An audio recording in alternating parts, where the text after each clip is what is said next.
So, I'm sure everyone with a functioning brain has seen that Disney has released the long-awaited dumpster fire that is Snow White. If you haven't, lucky you. The latest escapade takes place in the magical world of Snow White and the Seven Dwarfs, featuring a not-so-white and quite frankly aggravating Snow White. So let's hone in today on how much this movie will cost and lose Disney. It's a hell of a lot. It's so much. And will this film ultimately just be the punching bag for YouTubers we all expect it to be? Don't forget to like, comment and subscribe, and if you get a minute to check out my Patreon where you can go and throw money at me, go and do it. So welcome to my take of Snow White and the end of Disney as we know it.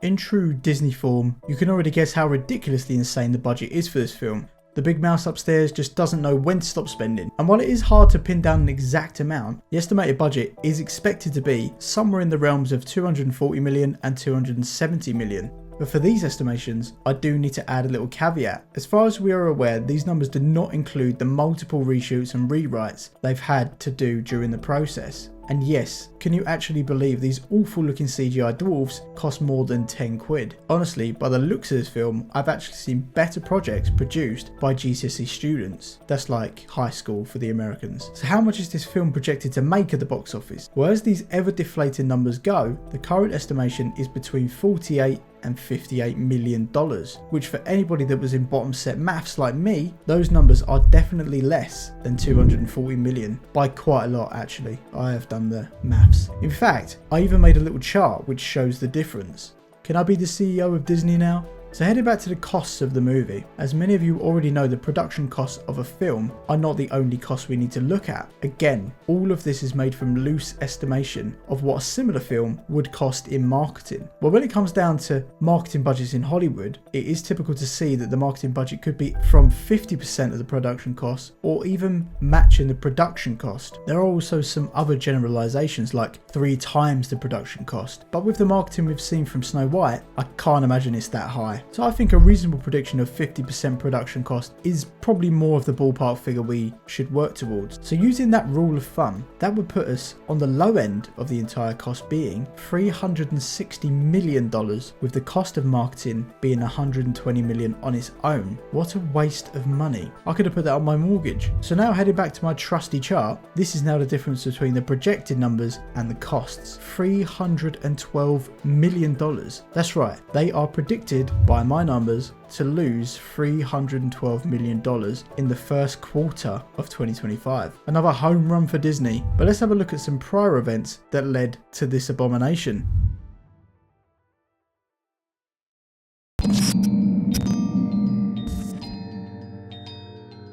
Rachel Zegler was once described as the next up-and-coming star of Hollywood. Certainly a harsh reality check considering her new reputation succeeds her as being the virus of anything she stars in. Also, she has all of the charisma and charm of King Joffrey. It just seems like everything she stars in has yet to actually turn a profit, and in the later stages has even tarnished the reputation of the film she was starring in. Focusing in primarily on the early stages of the interviews around Snow White, it's very clear to see where all the hate is coming from, considering she was so hateful towards the original film, which is obviously beloved by the Disney audience and also played a paramount part in making Disney what they are today.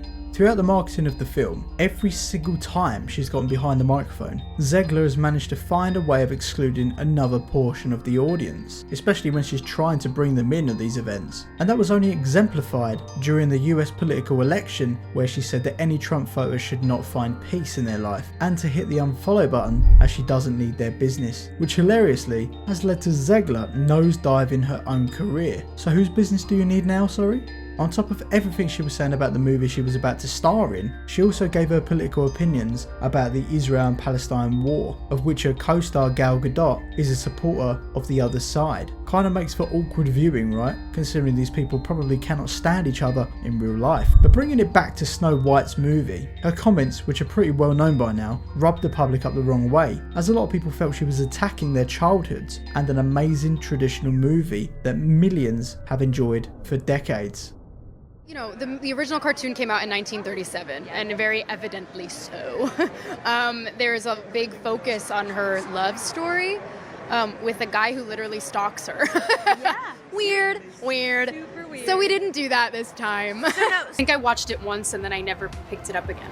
Like, I'm being so serious. I watched it once and then I went on the ride in Disney World, which was called Snow White's Scary Adventures.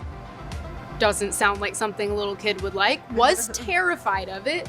Never revisited Snow White again. It's one of those things that I think everyone's going to have their assumptions about what it's actually going to be, but it's really not about the love story at all, which is really, really wonderful. And whether or not she finds love along the way is anybody's guess until 2024. All of Andrew's scenes could get cut. Who knows? It's Hollywood, baby.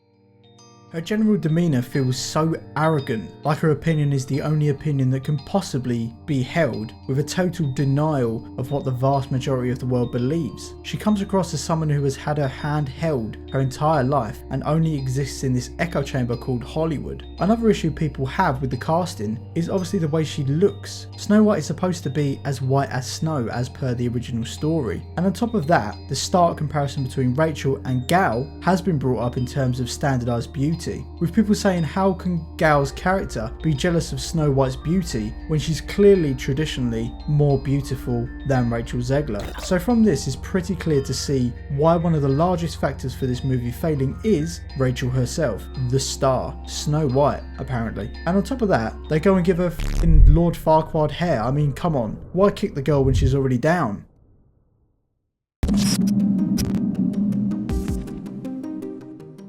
A good question, right? Why the hell is this film being made? In fact, why are any of the old Disney movies being remade? There are some questions about retaining the IP in terms of copyright laws, but I don't know enough about that to comment on it. What I do know is that so far every remake they've made has been the inferior version, with many people disliking them if they even watch them at all. They always seem to try and make them controversial in some way, like miscasting some of the original characters or race swapping for absolutely no reason. For quite a while, it was getting people's backs up watching Disney change certain parts of what are known to be classic family favourites. The most prominent ones that sticks out, other than Snow White, is obviously The Little Mermaid, when Ariel was race swapped into a young black actress named Halle Bailey. But I mean, race swapping in Hollywood is almost a meme at this point. I don't get how these casting directors are getting away with such awful decisions. But to be honest, that is something I'm probably going to cover in the future, because I do not know how the role of a casting director could possibly get any worse than today's standards. And yes, I am looking at you, Professor Snape.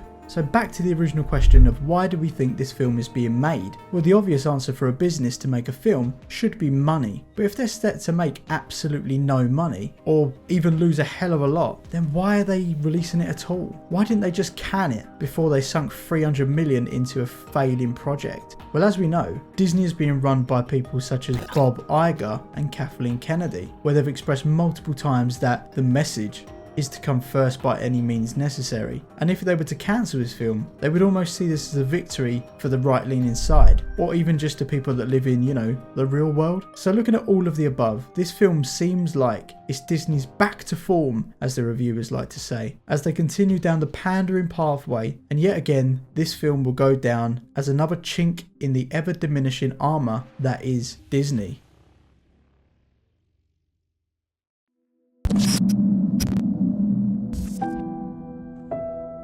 So the big question is, will this be the definitive end of Disney? In short, probably not. But in long, I think this film will have an everlasting effect with the public and how they perceive and trust Disney. Because trust seems to be a fading commodity among the Disney fan base. When the rumour came out about Kathleen Kennedy potentially retiring at the end of this year, the crowd overwhelmingly began to get excited for the prospect of new life being blown into the Disney empire, and perhaps taking the company back to a more traditionalist kind of route, rather than the progressive one that quite frankly hasn't worked for the past 10 years. As despite the large catalogue Disney has released in the last decade, it's hard to make the argument that even 40% of those films have been profitable. I mean, in just 5 of the biggest movies they managed to lose $630 million. These movies were The Marvels, The Flash, Indiana Jones, The Dial of Dysentery, Wish, and Haunted Mansion. Those kind of numbers are historic in the world of Hollywood, and the fall of Disney is something that almost feels inevitable if they don't get out of this rut of pandering to the feelings of the minority and rejecting the thought of putting entertainment first and ideology second, or even just not at all.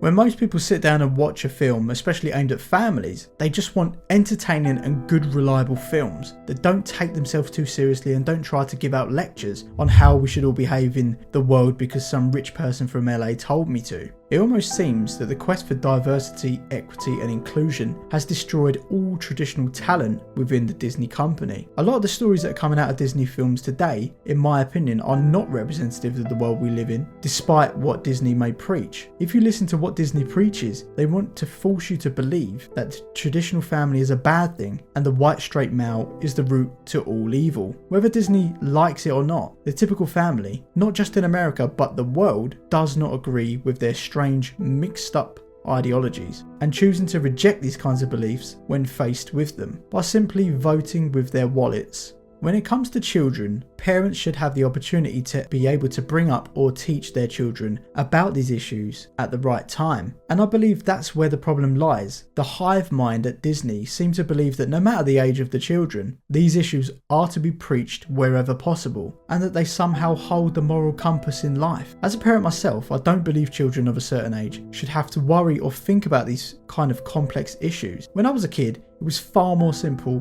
to just be a kid. Yet nowadays, there are too many people in the world that are trying to force your children to grow up quicker than they need to. And honestly, that's just wrong. If I can say one thing to Disney, it's don't bite the hand that feeds you. And that hand is coming from the traditional family, not the fake modern audience that everybody seems to think exists. But if they really existed, why they're not buying films and games? Disney has lost over 50% of their market capitalization in just 3 years. They're currently worth 165 billion and have lost 192 billion in the last 3 years, with no signs of slowing down. So unless something changes drastically, we could see the fall of Disney in the next 2 years, so who knows what's round the corner. Well anyway, those are my thoughts on Snow White and the future of Disney. If you agree, smash like and subscribe. If you disagree, then just stick your fingers in your ears and pretend I didn't say anything. If you get time to check out my Patreon where you can go and throw money at me, that'd be great. Anyway, see you in the next one. Bye bye.